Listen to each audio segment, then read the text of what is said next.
Hey guys, it's Soda Magic here, and I just want to make like a little miscellaneous video here about a couple really important topics that, well, just don't merit their own video because they'd be 30 seconds long.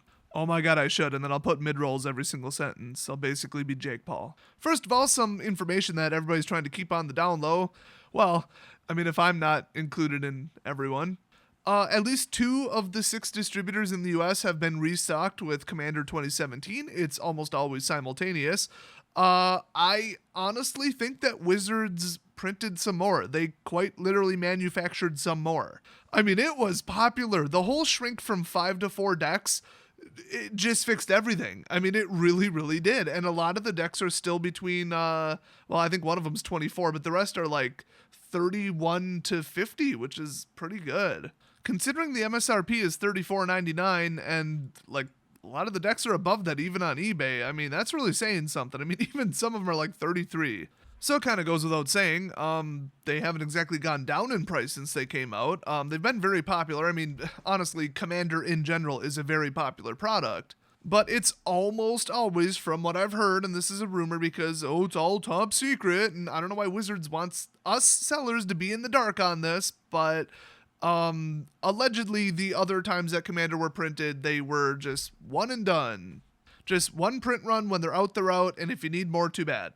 And, you know, I get it. Like, there is something to be said for that. Artificial scarcity, whatever. It does maintain the price. It doesn't flood the market. But I guess this time around, they're just too popular. People just want them too much. And when people want a product, Wizards has lately, very lately, because this was not their policy in the past, lately they've been saying, well, let's just give it to them then. Instead of, oh, let's give them 1/10 of what they want, it's like, let's reprint all the cards. Let's print more Eternal Masters, arguably, debatably.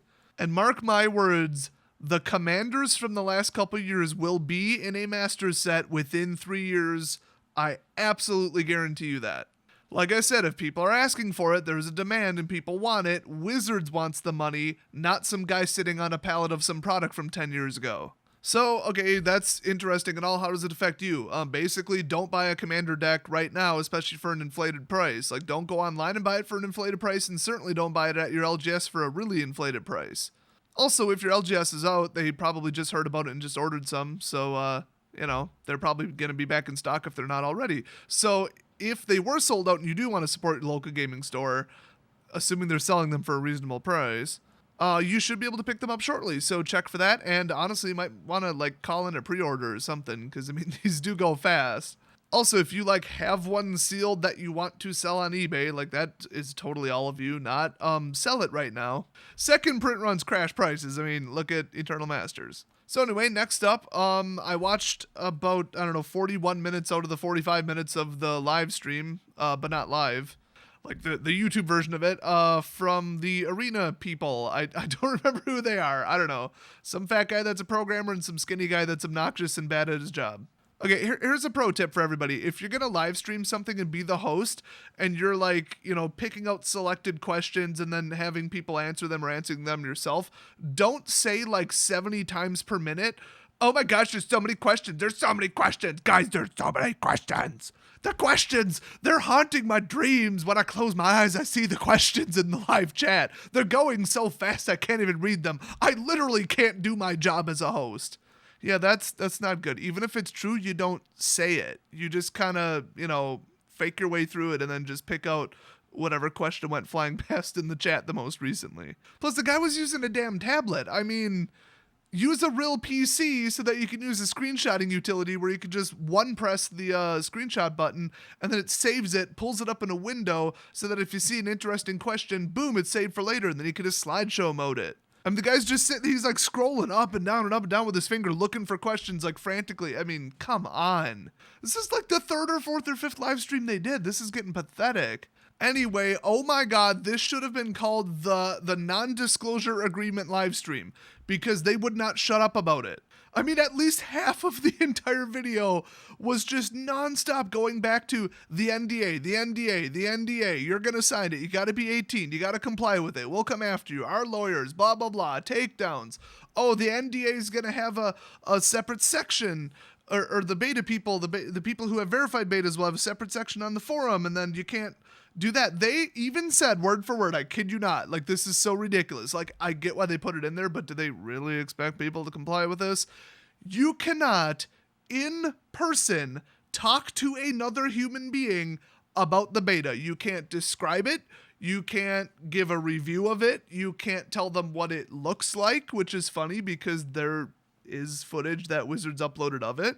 You can't do anything. You can't describe the mechanics. You can't describe the artwork. I mean, even me just saying, hey, it has sound effects. Woo, NDA alert. By the way, I didn't sign one. Also, I'm not in the beta. So, don't get the impression that I'm saying, oh, I'm going to violate the NDA on purpose because I think it's funny. I don't need that kind of drama right now. So, no, I wouldn't do that even if I was in on the beta. But I think if I was, I just probably would play it once or twice and then not bother. I'm not interested in doing their job for them and helping them test it, which I know is literally a beta, but come on, it's Wizards. This isn't some like poor indie company that need the help. No, hire testers for God's sake. I get it, realistic load testing, but still, this NDA nonsense is just the stupidest thing I've heard lately. Okay, first of all, everybody in the chat, because the guy mentioned this, was saying something to the effect of, do you not realize the positive effect of people uploading videos of it and gameplay and streaming? As long as you just tell them, hey, make sure you focus on the fact that this isn't done yet and don't rip on it too hard. If you're going to review it or assess it, do it in the context of it being a beta. Don't just say, this is broken, I can't connect, it crashed. And yeah, people are that dumb. I get it. You got to stop them from doing that.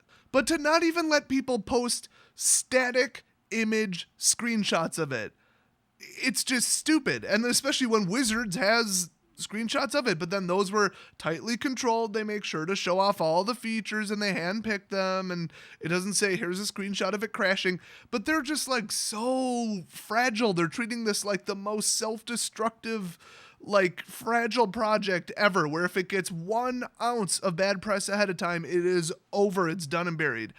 I think that's true to an extent because people like to jump all over Wizards for new products and new decisions because they, well, have shown that that's what you should do.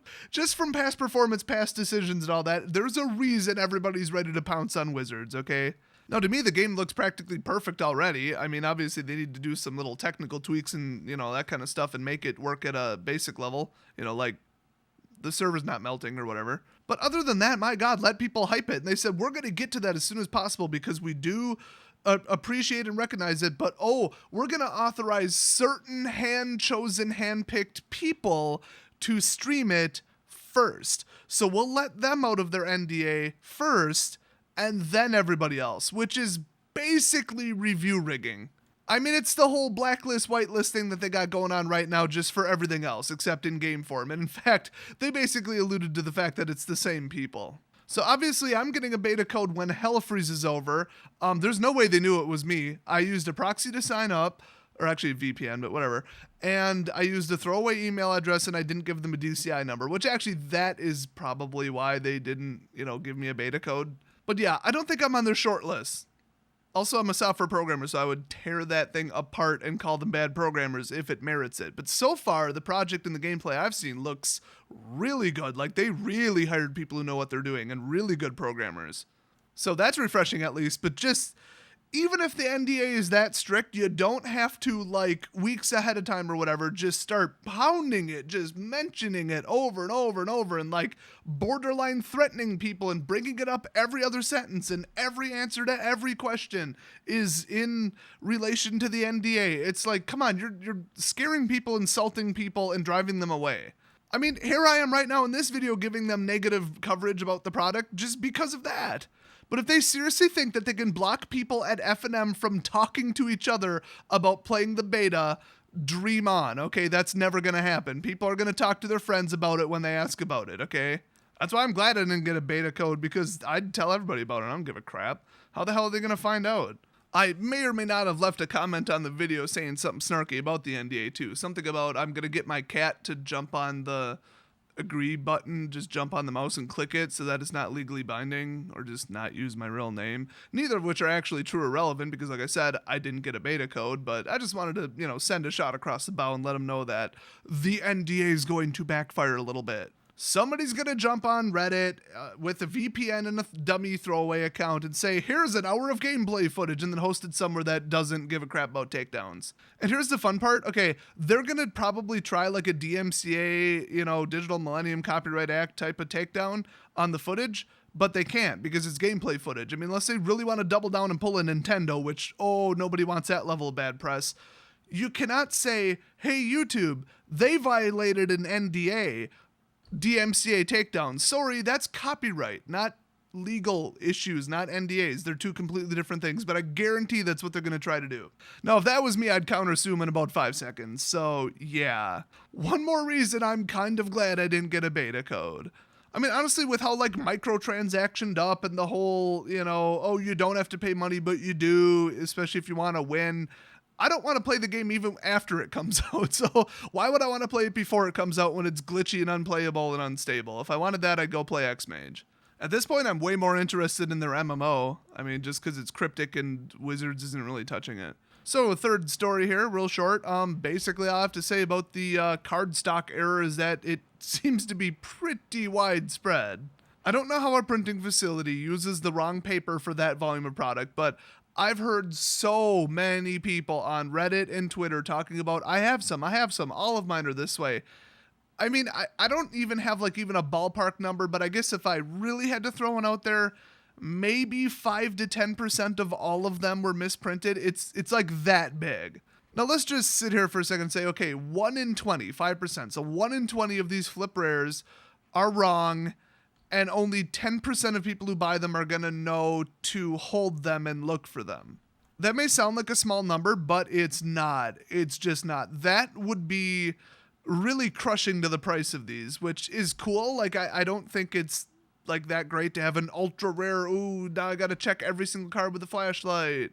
I hope I get them, and then, I'm going to buy a whole thing for my LGS, or like somebody opened one, found out that the whole box is not the misprints that are worth, 50 to 100 a card or whatever in some fantasy scenario. Well, I guess I'll sell the rest of them loose as loose boosters. You wouldn't even have to scale them, weigh them, x-ray them, freaking, metal detect them? I don't even know if that works. I mean, it's just bad. It's bad all around. Like, I like suddenly saying, I now have value, which me personally, no, I checked all my cards, by the way. But it's just like, it's annoying to have to check for it. It's painful if people find out about it after they traded some away or buy listed them or whatever, and they don't shuffle right, and it's just bad all around. But it would be especially bad, like I said, if the cards were like even $20 plus, and whether they'll hit that or not, I don't know. I've seen listings on eBay for playsets going for like $500. I think that might be a little bit like optimistic, I guess you would say. So we'll have to see, but I mean, it's not just like, oh wow, everybody's looking for these and everybody's reporting that they don't have them, so only a handful of people have them, because then people would be freaking out and like looking for them. So like I said, 5 to 10% maybe. I mean, even if it was 1%, that really is quite a lot. I mean, I have approximate numbers of how much they sell per set. It's a lot of boosters. I have it written down somewhere, but I think per set it's like 15 to 20 million boosters. So 1% of that is a lot of boosters. And it's like 1 in every 6 boosters would have a flip rare, I think, or something like that. So yeah, that's a lot. I mean, people who are interested in misprints, it's not a very big community or market or whatever. For now, I'd say, I guess, hold them. I mean, at least don't put them in your deck, because like I said, they will not shuffle evenly, I assume. I mean, maybe they just by sheer coincidence have the exact same bend, spring back, and weight, but that just seems not possible. I mean, if you sit on them for a month even, I think we'll have an established price for them. Either they're 10% above and only crazy people are hoarding them. I mean, or they're just like, they go up quite a bit because they're rarer than everybody thinks right now. And everybody's like not reporting it if they don't find them, and they are reporting it if they do find them.